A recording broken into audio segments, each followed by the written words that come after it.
Salut à tous et bienvenue sur votre chaîne Real Madrid Info. Voici une toute nouvelle vidéo dans laquelle nous allons parler de les dernières infos du Real Madrid.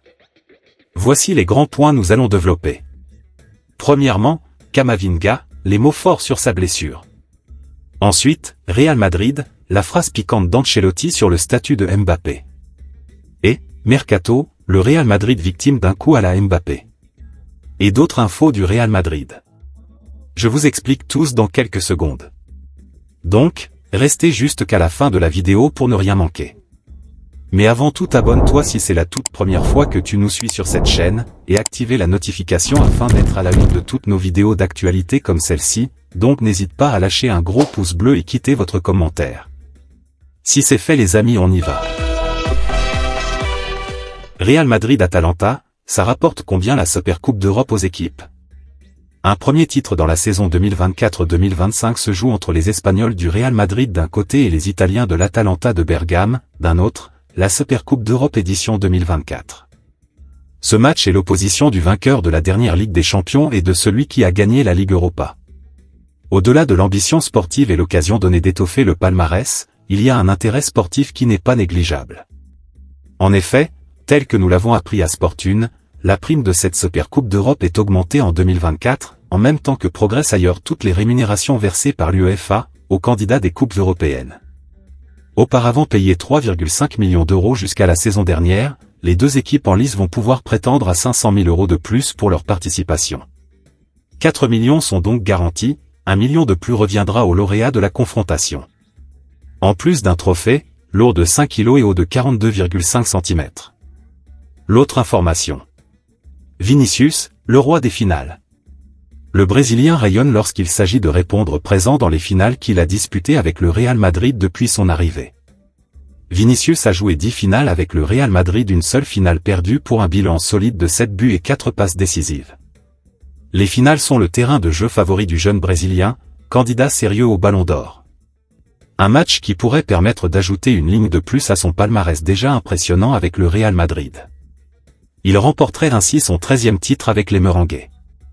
L'histoire d'amour entre les finales et Vinicius a commencé à Paris lors de la saison 2021-2022 avec un but en finale de la Ligue des Champions face à Liverpool qui offre le titre au Real Madrid.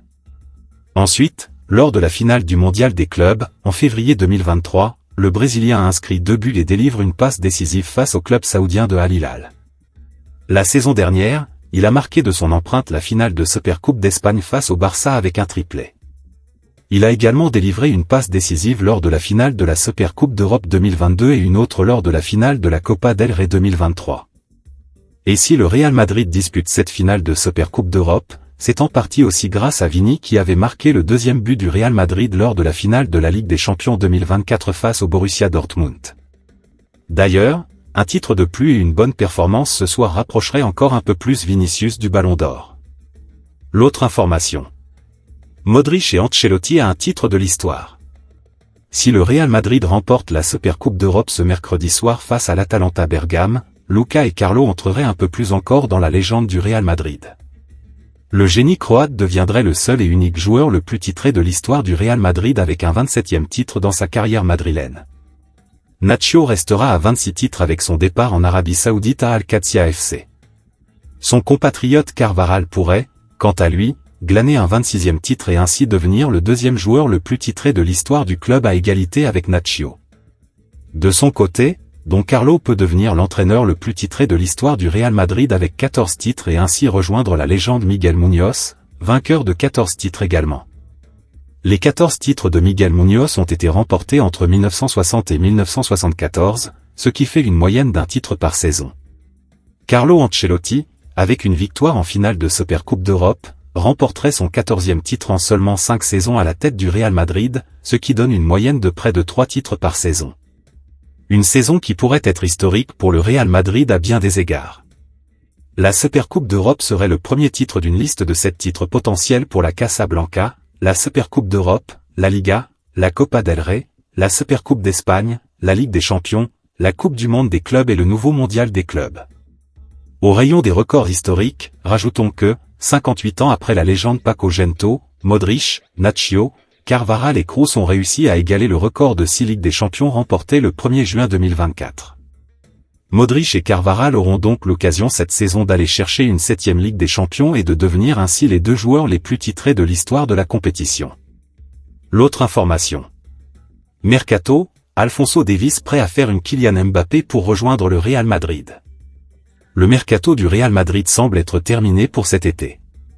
Carlo Ancelotti l'a annoncé lui-même il y a de cela quelques semaines. Cela n'empêche pas les dirigeants madrilènes pour autant de préparer le mercato de l'été prochain, en préparant notamment la venue d'Alphonso Davies. Le Real Madrid continue de travailler sur le dossier Alphonso Davies. Le latéral du Bayern Munich rêverait toujours autant de rejoindre les Merengues, tout en sachant que cela n'arriverait pas cet été. Selon Marca, le Canadien serait dans le viseur des dirigeants madrilènes depuis octobre dernier, et ces derniers prépareraient tranquillement la venue libre du Bavarois à l'été 2025. Alphonso Davies sera en effet en fin de contrat dans 1 an, et a déjà refusé une offre de prolongation des dirigeants allemands.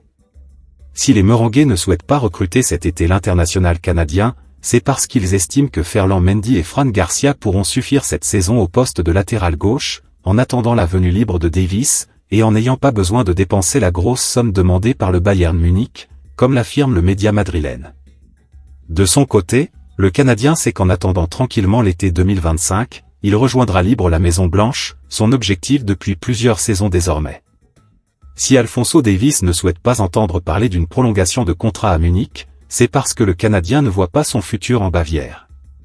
Alors que le plan du Real Madrid pour attirer libre le latéral gauche en 2025 semble judicieux, ce dernier pourrait tomber à l'eau si un club formulait une offre intéressante au Bayern Munich cet été.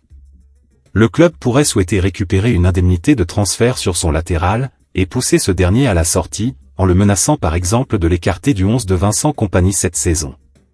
Un scénario qui semble peu probable, mais qui reste à imaginer au vu des relations glaciales entre Alphonso Davies et son club. L'autre information.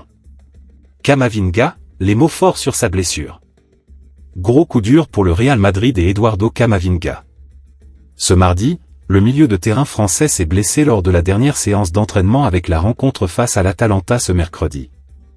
L'international français va donc manquer la finale de la Supercoupe d'Europe face aux Italiens. Il souffre d'une entorse du ligament collatéral interne du genou gauche selon le communiqué du club qui a été publié ce mercredi. Il sera éloigné des terrains pour les 6 à 7 prochaines semaines. Quelques heures après l'annonce du Real Madrid, l'ancien joueur du Stade Rennais n'a pas manqué de réagir à cette blessure sur ses réseaux sociaux. Le gaucher n'a pas caché sa déception mais avance qu'il reviendra plus fort cette saison. Je suis profondément déçu d'avoir été blessé et de manquer le début de la saison. Je vais travailler dur pour revenir bientôt. Merci pour tous les messages de soutien au cours des dernières heures et je souhaite également à l'équipe une bonne chance pour le match de ce soir. Toujours remercier mon Dieu, a-t-il lâché. L'autre information. Real Madrid, la phrase piquante d'Ancelotti sur le statut de Mbappé. Alors que Mbappé fait office de nouvelle star de la Casablanca, Carlo Ancelotti a tenu à mettre les points sur les i et les barres sur les t à ce sujet. Arrivé au Real Madrid cet été, Kylian Mbappé a donc réalisé son rêve de gosse qui était d'un joueur joué pour la Maison Blanche. Le capitaine des Bleus arrive avec un beau palmarès déjà avec sa Coupe du Monde, ses Ligue 1 et ses trophées individuels. Son statut de meilleur joueur du monde ou l'un des, le positionne forcément comme la nouvelle star du groupe mais Carlo Ancelotti a été très clair à ce sujet. Présent en conférence de presse, le mystère a tenu à rappeler qu'ici, il n'y a ni prince, ni roi. Signifiant que peu importe qui vient de signer, son statut ne change pas et tout le monde est sur un pied d'égalité à Madrid. Ce soir, le Real Madrid affronte l'Atalanta Bergame en finale de la Supercoupe d'Europe. Reste à voir si Mbappé assumera son statut et s'il sera à la hauteur des attentes qu'un joueur de son cran est censé être. L'autre information. Mercato, le Real Madrid victime d'un coup à la Mbappé. Et si dans les prochaines années, le transfert du siècle avait lieu? Vinicius Junior est au centre d'une grande rumeur avec une proposition de contrat de 1 milliard d'euros proposée par l'Arabie Saoudite. Le Real Madrid a dit non, mais pourrait se retrouver piégé l'année prochaine, lorsqu'il faudra commencer à prolonger le contrat de sa star brésilienne. Le club madrilène pourrait connaître la situation du PSG avec Mbappé. Sous contrat avec le Real Madrid jusqu'en juin 2027, Vinicius Junior pourrait ne pas aller jusqu'au bout de celui-ci. Celui qui est devenu une star dans le club espagnol depuis son arrivée en 2018 pourrait succomber aux sirènes venant d'Arabie Saoudite avec une offre difficilement refusable. Ces dernières heures, une offre de contrat de 5 ans, portant sur un total de 1 milliard d'euros aurait été proposée à Vinicius Junior. Ce dernier aurait même autorisé le fonds d'investissement public saoudien à approcher le Real Madrid, preuve de son intérêt pour cette offre. Le Real Madrid a refusé toute discussion, rappelant que son joueur dispose d'une clause libératoire d'1 milliard d'euros. Pour l'instant, c'est donc non. Mais le Real Madrid pourrait bien vivre une situation similaire à celle du PSG concernant Kylian Mbappé. Au délicat moment du renouvellement de contrat, une nouvelle offre saoudienne pourrait venir tout faire basculer. Vinicius Junior est d'ailleurs l'un des seuls joueurs à ne pas avoir prolongé pour du long terme. AS rappelle que pendant que certains cadres madrilènes comme Rodrigo ou Militao ont prolongé jusqu'en juin 2029, Vinicius n'a lui prolongé son bail que jusqu'en 2027. En juin prochain, le Real Madrid commencera à discuter avec le Brésilien pour prolonger, mais une nouvelle offre XXL venant d'Arabie Saoudite pourrait venir tout bouleverser.